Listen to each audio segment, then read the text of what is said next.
말씀의 제목입니다. 해마다 크리스마스 시즌이 되면 사랑하는 사람들과 또 오래 만나지 못했던 사람들에게 카드도 보내고 선물도 교환하고 또 반가운 인사의 말씀도 전화로 혹은 찾아가기도 하고, 요즘은 이 핸드폰으로 이제 메시지를 주고받는 시대가 되어가고 있습니다. 특별히 유럽이나 구미 여러 나라에 보면 이 성탄 절기가 언제부터 시작되느냐, 미국의 경우는 11월 하순에 추수감사절기부터 시작해서 이제 성탄절기까지, 그리고 신기하게도 성탄절기 끝나면 언제 거듭나는 듯이 전혀 성탄에 이 잔영이 남지 않는 그런 모습이 참 우리 외국 사람들에게는 신기하게 느껴지는 그런 절기입니다. 우리는 성탄 되어야 성탄이지만 저들은 추수감사절기부터 시작해서 성탄 휴가 기간이 되는 거죠. 강단에서 외쳐지는 메시지도 보면 크리스마스 시즌에 말씀의 내용이 주로 어떤 것입니까? 예수님이 이 땅에 오신 여러 상황에 대하여, 혹은 여관에 대해서, 혹은 목자에 대해서, 혹은 동방의 박사들에 대해서, 뭐 이런 산타클로스에 대해서, 나아가서는 루돌프 사슴코에 대해서, 그래서 이 성탄의 주인공이 누군지 잘 모를 만큼 지금 뒤죽박죽 되어가고 있습니다. 교회보다 오히려 세상 사람들이 크리스마스를 더 기다리는 시대가 되어왔습니다. 여러분, 우리 하나님의 사도인 사도 바울은 주님이 오신 이 성탄에 관하여서 오늘 읽어주신 본문 갈라디아 4장 4절 이하에 명확하게 표현을 했습니다.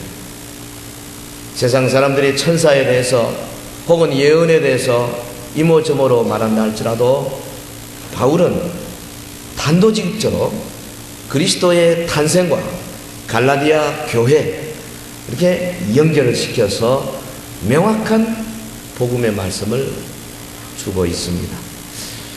제가 오늘 설교 준비를 하는 가운데 이 오늘 말씀은 처음에는 쉽게 덤벼들었다가 어제 밤이 맞도록 큰일 났다, 이 내용이 너무 어려워가지고 이거 어떻게 하나 고민하고 잠도 제대로 못 자고 지금 여기 서 있습니다. 성령이 역사하지 않으시면 제가 이 주제를 설명하기가 참으로 어려운 주제 중에 하나입니다. 그러니까 혹시 귀가 잘 안 들리는 분들, 또 이제 이 머리가 너무 세상살이에 참 시달려서 이렇게 계속 따라오기가 힘든 분들은 그냥 마지막에 결론 가지고 은혜 받으시기를 바라고, 하나님 말씀 안에 숨어있는 진리들을 우리가 좀 더 깊이 파기를 원합니다. 바울이 이 갈라디아 4장 이 부분을 쓰면서 아무리 생각해 봐도 예수님께서 하셨던 그 누가복음 15장의 탕자의 비유에 관하여 알고 있은 것처럼 생각이 됩니다. 큰아들, 둘째 아들이 아버지의 재산을 가지고 외국에 나가서 허랑방탕하다가 다 탕진해버리고 그 마음속에 회개하는 마음, 아버지를 사모하는 마음으로 다시 돌아서고, 한편 아버지는 멀리서 아들이 오기를 기다리며 또 기다리며 가슴 조이고, 아들이 돌아오는 모습을 먼 곳에서 보고 아버지 버선발로 쫓아가 그 아들을 품에 안고 눈물을 흘리고, 아들은 양심의 가책에 대해서 아버지의 아들이라 부를 수 자격이 없습니다. 하인 중에 한 사람으로서 주옵소서. 그러나 아버지의 귀에는 그런 말 들리지 않고 송아지를 잡아라, 귀걸이, 코걸이 혹은 새 옷을 입히고 목욕을 시키고 큰 잔치를 베풀자 내 아들 죽었다가 다시 살아났다. 이 소식을 바깥에서 들은 큰아들, 아버지와 같이 살고 있지만은 사실은 아버지의 아들로서의 삶이라기보다는 어떤 의미에서는 아버지의 종이나 아버지의 하인 같은 삶을 큰아들이 살고 있었죠. 아버지 쪽에서는 아들에게 다 주고 싶어 했지만은 아들은 선을 그어놓고 있었습니다. 둘째 아들이 허랑방탕하다 돌아온 것에 대해서 이 큰아들이 받지를 못했습니다. 성질을 냈습니다. 사도 바울이 이 주님의 이 비유의 말씀을 마음속에 생각을 하면서 이 구절을 쓰고 있는 것처럼 보입니다. 요약하면 우리 모두가 다 어린애처럼 단순한 신앙을 가지고 주 앞에 나올 때에 아들됨, 양자됨, the right of his son, 그 아들의 권세, 이것을 마음껏 누릴 수 있게 되는 줄로 믿습니다. 주님이 오신 사건과 우리의 신분이 어떻게 변화됐는가, 이것이 사도 바울의 초점입니다. 거기는 뭐 목자도 없고요, 거기는 천사도 없고요, 거기는 무슨 신기한 어떤 것이 없이 이 복음의 핵심이 이 짧은 구절에 들어 있습니다. 우리 한번 같이 읽겠습니다. 4절, 갈라디아 4장 4절 5절 시작. 때가 참에 하나님이 그 아들을 보내사 여자에게서 나게 하시고 율법 아래 나게 하신 것은 율법 아래 있는 자들을 속량하시고 우리로 아들의 명분을 얻게 하려 하심이라. 강림절의 메시지로 저는 세 가지를 생각합니다. 첫째는 때가 참에, when the fullness of the time was come.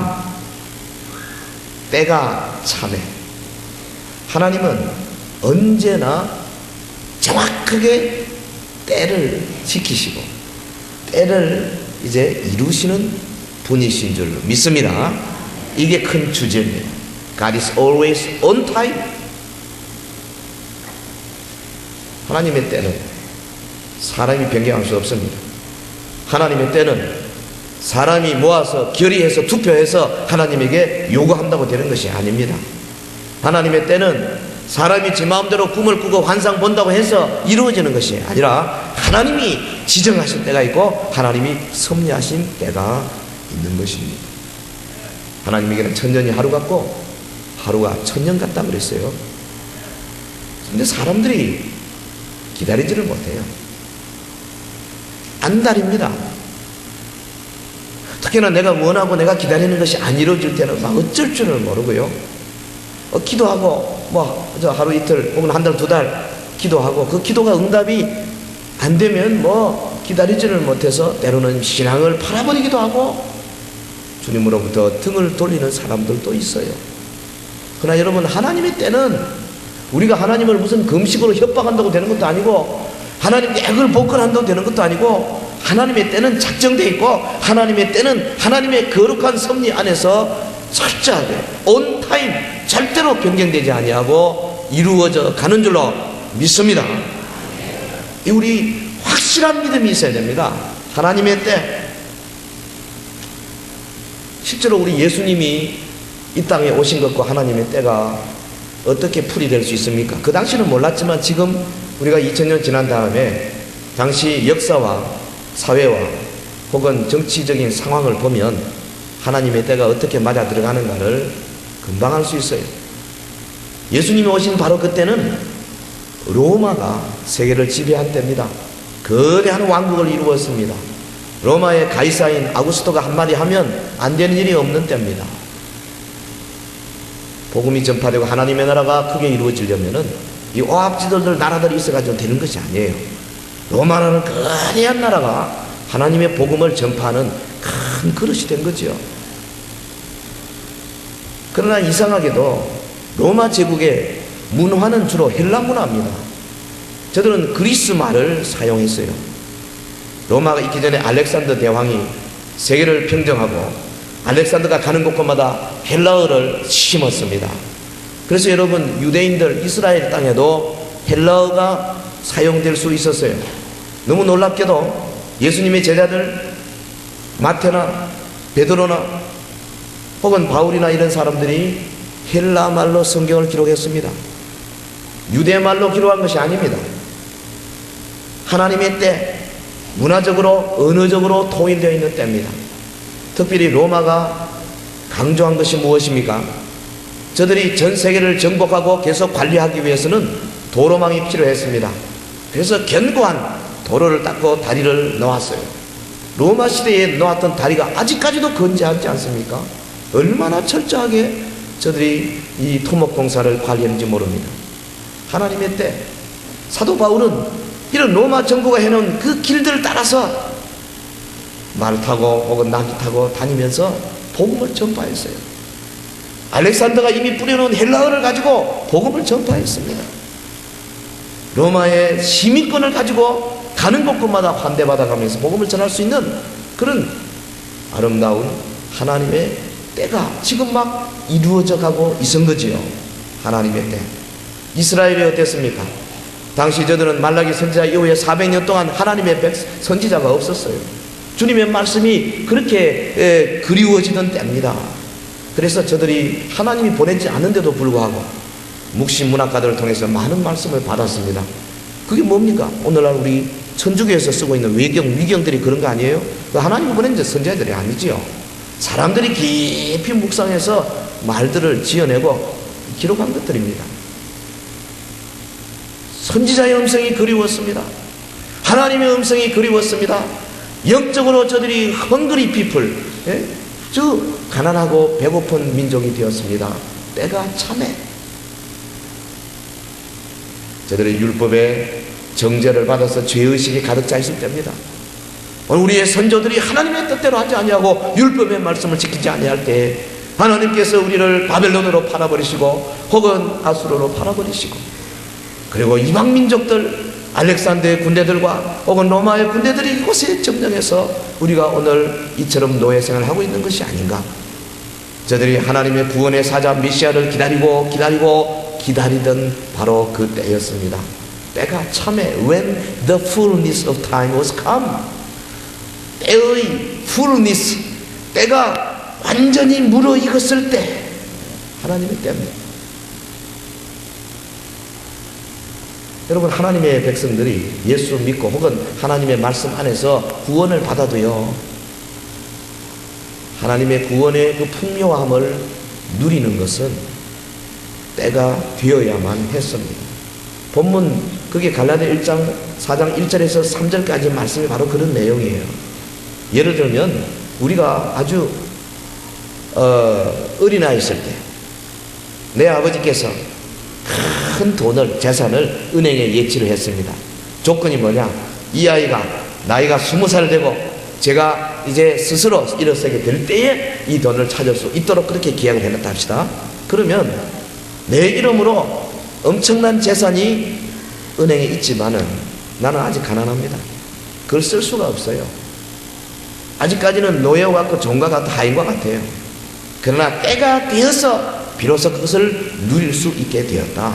바울의 지금 논조가 그런 것입니다. 구약 성경에도 보면 이런 하나님의 때에 대해서 무수히 우리가 예를 들 수가 있습니다. 야곱의 11째 아들 요셉 형들에게 시기받아서 애굽에 팔렸지 않습니까? 노예되었습니다. 히브리 사람으로서 애굽 사람의 노예가 되었으니까 미래가 있었겠어요. 그러나 요셉은 참고 기다렸습니다. 충실했습니다. 성실했습니다. 모함받고 다시 감옥에 갇혔습니다. 그의 미래가 점점 더 흑빛으로 변했지만 하나님께서는 때가 되었을 때에 요셉과 함께 있던 그 두 높은 바로의 신하들에게 꿈을 주시고 또 바로의 뇌 속에 꿈을 주시고 요셉에게 그것을 해몽할 수 있는 능력을 주시고 마침내 나이 30이 되어서 애굽의 총리 대신으로 우뚝 세워주신 것입니다. 그가 바로 앞에 서기 전까지는 그의 미래는 아무도 낙관적으로 본 사람이 없었을 것입니다. 아니, 요셉 자신도 믿음은 있을지 모르지만 현실적으로는 불가능한 그런 삶이 기다리고 있음을 자신 스스로 인정하지 않을 수 없었을 것입니다. 그러나 하나님의 때가 왔을 때에 어느 누구도 상상할 수 없는 위대한 역사의 장이 열리게 된 것입니다. 모세 보십시오. 모세가 비록 애굽의 바로의 궁에서 40년 기름받고 그가 나이 40이 되어서 참 이스라엘 백성을 돌아보고 자기가 이스라엘의 해방자가 될 꿈을 꾸었지만은 하나님의 때가 아니었습니다. 미디안으로 쫓겨갔습니다. 40년 동안 양치기 하면서 어느덧 80 노인이 되고 말았습니다. 그가 청춘 시절에 가지고 있던 그 모든 장밋빛 미래에 대한 소망이나 희망이나 비전들 다 잃어버렸습니다. 육신적으로 연약해졌습니다. 양치기 살이하면서 촌놈이 다 되었습니다. 그러나 하나님의 때가 되었을 때에 하나님께서 떨기나무를 통하여 찾아오시고 모세에게 비전을 주시고 능력을 주시고 그에게 이스라엘을 이끌 수 있는 위대한 영도자의 자질을 주신 것입니다. 하나님의 때가 되었을 때 그가 바로 앞에 서게 되고 하나님의 때가 되었을 때 10가지 재앙을 통하여서 이스라엘 백성을 애굽으로부터 출애굽시키는 위대한 역사를 모세가 이루게 되었습니다. 그 모든 역사 뒷면에는 하나님의 거대한 능력의 손길이 있고 하나님의 때가 있음을 우리가 알아야 하겠습니다. 여러분, 홍해의 경험을 우리 생각해 보십시다. 이스라엘 백성이 홍해까지 몰려왔습니다. 앞에는 이제 홍해요, 뒤에는 바로의 군대가 쫓아오고 있습니다. 양쪽은 산입니다. 어디로 갈 데가 없었습니다.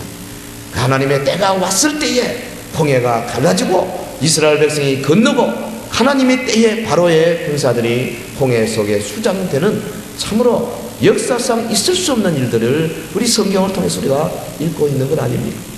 하나님의 때 이스라엘 백성들이 여호수아 영도하여 여리고성에 도착했습니다. 하나님의 때가 되기 전까지는 여리고성이 무너지지 않았습니다. 저들이 6일 동안 하루 한 바퀴씩 돌았지 않습니까? 아마 지쳤을 거예요. 우리 지금 뭐 하고 있는 건가? 어제도 오늘도 또 내일도 이거 아무런 소득 없이 뭐 때문에 이거 돌고 있는가 했을지 모릅니다. 그리고 마지막 7일째는 7바퀴를 돌지 않았습니까? 여러분, 하루에 7바퀴 그 거래한 여리고성을 돈다는 것은 보통 일이 아닙니다. 이스라엘 백성들이 하나님의 때를 바라보고 기다렸습니다. 마지막 하나님의 순간이 왔을 때에 저들이 여호와 하나님을 크게 노래 부르고 찬송할 때에 여리고성이 무너졌습니다. 할렐루야. 하나님의 때는요, 사람의 생각과 다른 것입니다. 예수 그리스도의 탄생, 이 사건에 관한 하나님의 때는 참으로 절묘했습니다. 역사적으로, 정치적으로, 사회적으로 그러하지만은 동시에 하나님께서 자기 아들을 보내시기 위해서 천사를 파송하시고 엘리사벳에게, 사가랴에게 역사하셨습니다. 혹은 요셉에게, 마리아에게 꿈으로 현몽했습니다. 하나님의 이 때를 이루시는 그 열심을 우리가 읽으면서 우리도 같이 흥분하지 아니할 수 없습니다. 멀리 이방 땅에 있던 동방의 박사들에게 하나님의 때를 가르쳐 주시고 별을 보여주셨습니다. 들에 있는 목자들에게 하나님의 천사가 나타났습니다. 하나님의 때가 이루어졌을 때에 여러분, 가이사 아구스도를 통해서 호적하라 영이 내리게 하시고 만삭이 된 여인이 남편과 함께 저 갈릴리에서부터 베들레헴까지 그 멀고 먼 길 적어도 5, 6일 이상 걸어서 호적하러 내려가는 그것은 하나님의 섭리 아니고는 불가능한 일입니다. 여러분, 오늘도 하나님의 때는 계속해서 이루어지고 있는 것입니다. 특별히 예수 그리스도의 재림에 관한 하나님의 때는 세상 사람들이 뭐라 하든지 간에 지정된 그 날, 그 시간에 반드시 이루어질 줄로 믿습니다. 때가 참에 하나님의 아들이 구름을 타고 오실 때에 천사장의 호령소리와 하나님의 나팔로 우리 먼저 같은 사랑하는 성도들과 함께 오게 될 터인데, 그때 살아있는 우리도 혼연히 변화해서 주님을 맞이하러 공중으로 올라가게 될 것입니다. When the fullness of time was come, 하나님의 때가 이르렀을 때에 이 모든 사건들이 이루어지게 되는 것입니다. 특별히 하나님은 우리 사랑하는 성도 여러분의 삶 속에 자기의 때를 갖고 계십니다.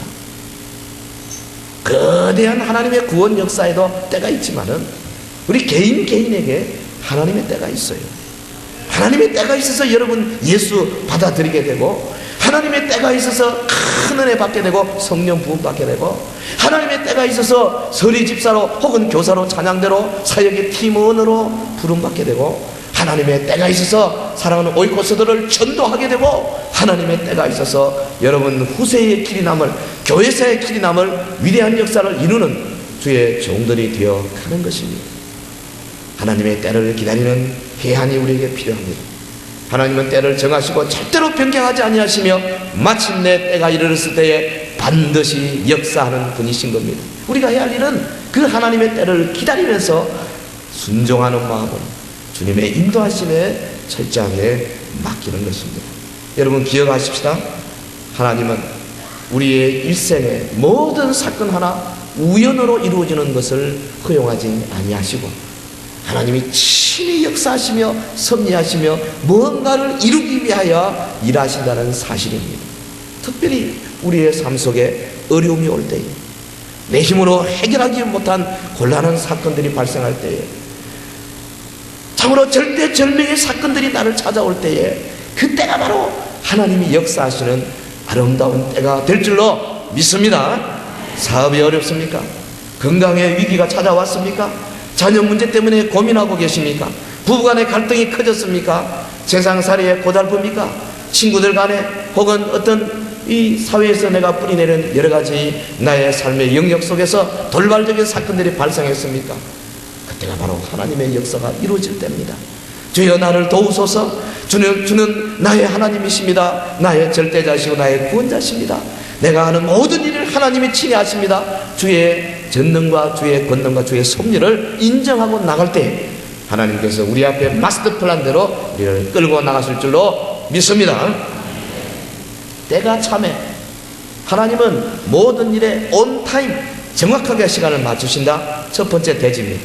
두 번째는 다음 우리 4절을 계속 읽겠습니다. 때가 참에 하나님이 그 아들을 보내사 여자에게서 나게 하시고 율법 아래 나게 하신 것은, 하나님은 오늘 사람들을 만나시되 그 사람들이 있는 장소로 찾아오셔서 만나신다는 것입니다.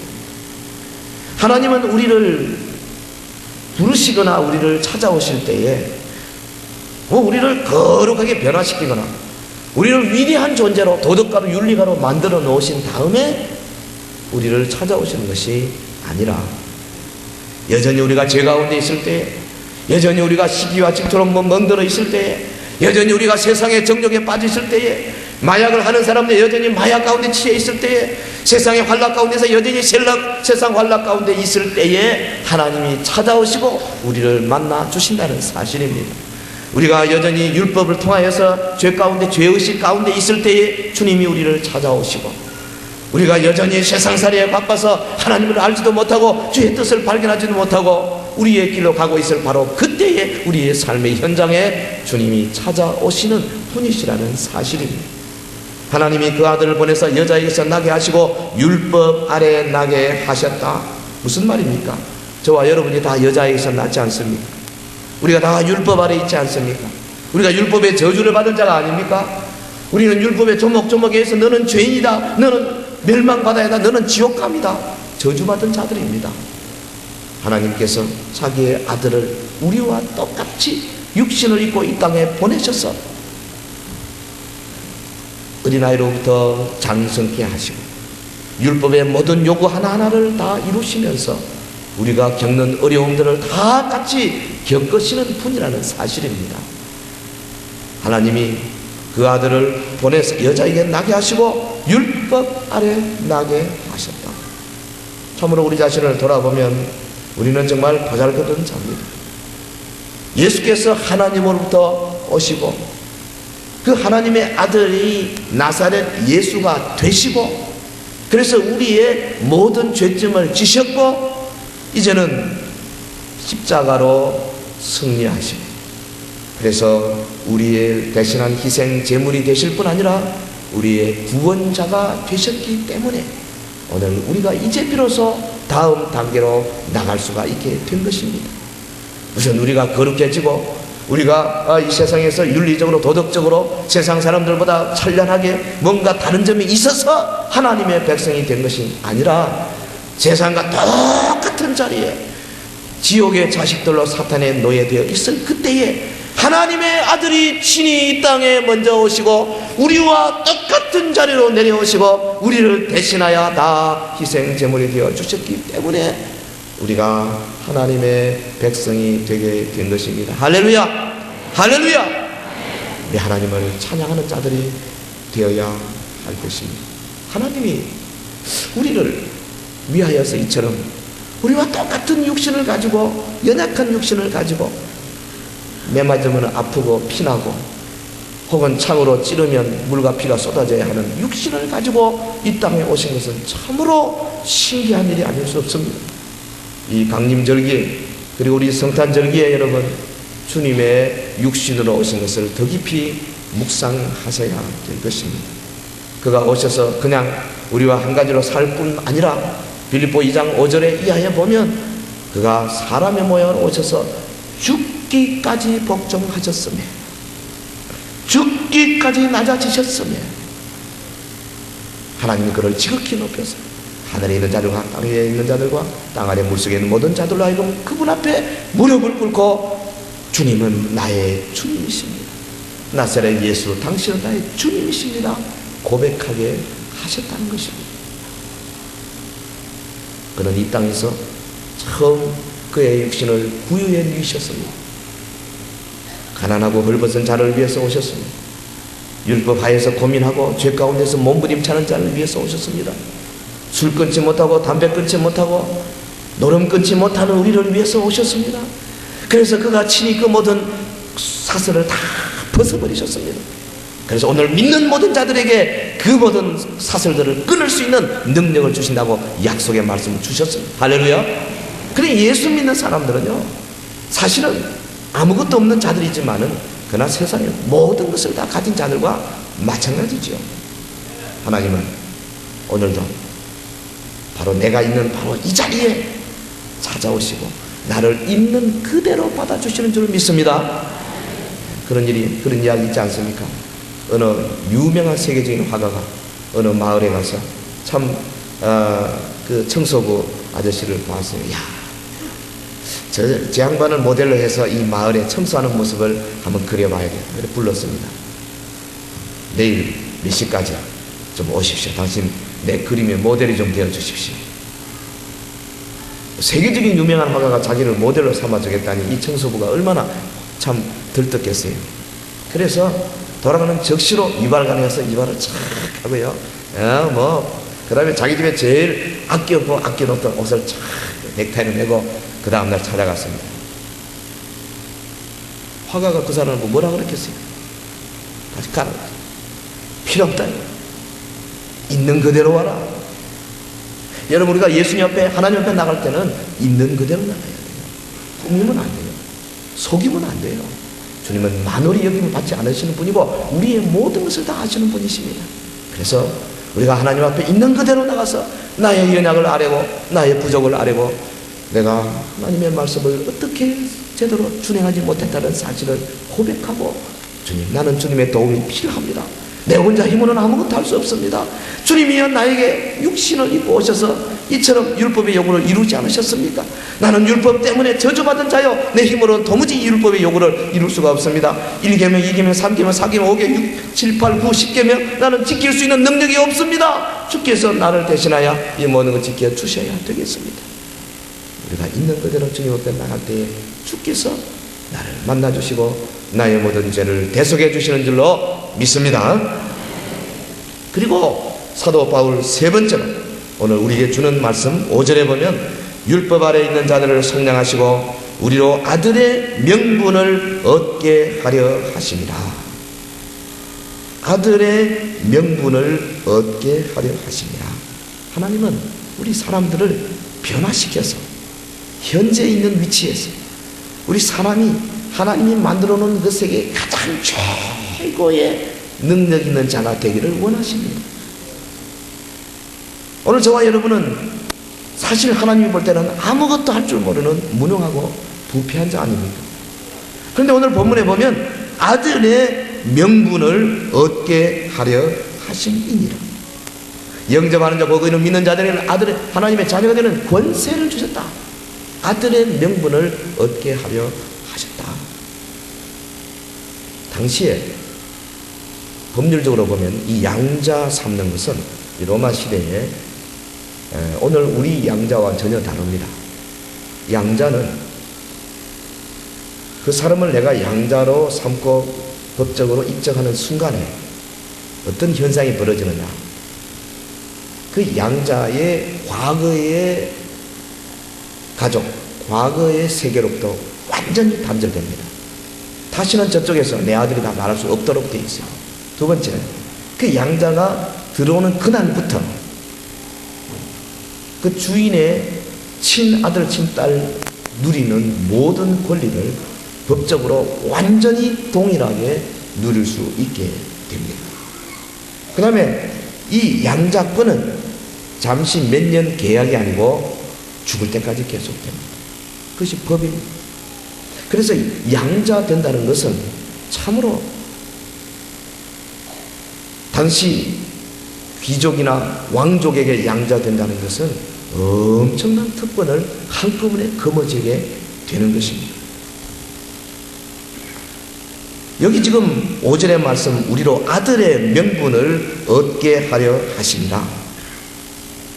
율법하에 저주받은 자요 마귀의 자녀였는데 그 아들의 구속의 대가로 우리가 하나님의 자녀가 되고 양자가 되는 순간에 과거의 세계로부터 완전히 단절됩니다. 마귀는 어떤 자기의 권리를 우리에게 주장할 수가 없습니다. 그리고 이 양자됨은 영원히 계속됩니다. 그리고 우리가 양자됨으로 말미암아 하나님의 독생자가 누리는 그 위대한 권세를 우리가 누릴 수 있도록 하나님이 주신다는 말입니다. 할렐루야. 우리가 기도할 때 아버지 부를 수 있어요. 단순히 우리의 상태가 바뀌는 정도가 아니고 우리의 실제적인 아버지로부터의 사랑을 받아 누리고 호흡하고 그 아버지와 더불어 친밀한 관계를 유지하게 된다 이 말이죠. 아버지. 우리가 우리 자신의 가치를 돌아볼 때 하나님이 자기의 독생자를 아낌없이 우리에게 주시고 우리를 양자 삼았기 때문에 이 세상의 그 어떤 것보다도 귀한 존재가 된 것입니다. 우리가 우리 주신 그 사역을 생각해 볼 때에 하나님은 자기의 아들을 통하여 하나님의 영광을 나타내기를 원하시고 하나님의 나라를 건설하기를 원하십니다. 그래서 우리는 우리의 남은 생에 정력을 다하여서 나의 아버지 그분의 영광을 위하여 살게 되고 그분을 위하여 내 목숨도 바칠 수 있도록 이 아버지와 아들의 관계가 이루어지게 되는 것입니다. 본래 우리는 죄 가운데 있는 자들입니다. 본래 우리는 마귀의 자녀입니다. 본래 우리는 허물과 죄로 죽었던 자들입니다. 본래 우리는 이 세상에 연락 따라갔던 자들입니다. 하나님을 볼 때는 아무짝에도 쓸모없는 쓰레기 같은 자들이었는데 그러나 그 자리에 그대로 있을 때 하나님이 우리를 찾아와 만나주시고 우리를 어디로 옮기셨느냐? 하나님의 양자의 자리로 옮기셨습니다. 그래서 이 위대한 권세를 남은 세계에 누릴 수 있도록 만들어 주셨습니다. 성탄절이 무엇입니까? 하나님께서 자기 아들을 보내사 여자에게 나게 하시고 율법 하에 오게 하신 사건이 바로 성탄절입니다. 그가 오셔서 우리를 하나님의 양자되게 만드는 위대한 사건이 바로 성탄의 사건인 것입니다. 사랑하는 성도 여러분, 하나님은 오늘도 우리가 마땅히 하나님의 나라에 되어야 할 그 수준이 되도록 지금도 우리 속에서 하나님이 개발하고 계시고 하나님이 우리를 성장시키고 계십니다. 여러분 이미 우리의 스테이터스, 우리의 현재의 위치는 하나님의 아들이와 하나님의 딸입니다만은 그러나 아들로서 딸로서 자녀로서 하나님 나라의 위대한 영광, 위대한 권세를 누리는 수준으로 우리는 계속해서 개발되어지고 발전되어져 나가야 할 것입니다. 이를 위해서 오늘 본문이 말씀하고 있지 않습니까? 너희가 아들인 거로 하나님이 그 아들의 영을 우리 마음에 보내사 아바 아버지라 부르게 하셨느니라. 아들의 영 곧 성령님이십니다.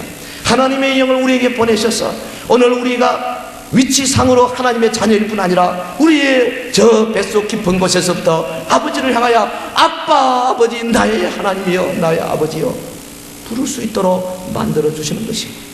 내 삶의 모든 영역에서 하나님의 자녀의 권세를 누릴 수 있도록 힘을 부여하시는 것입니다. 그러므로 성령님은 하나님의 아들 하나님의 딸에게만 임하십니다.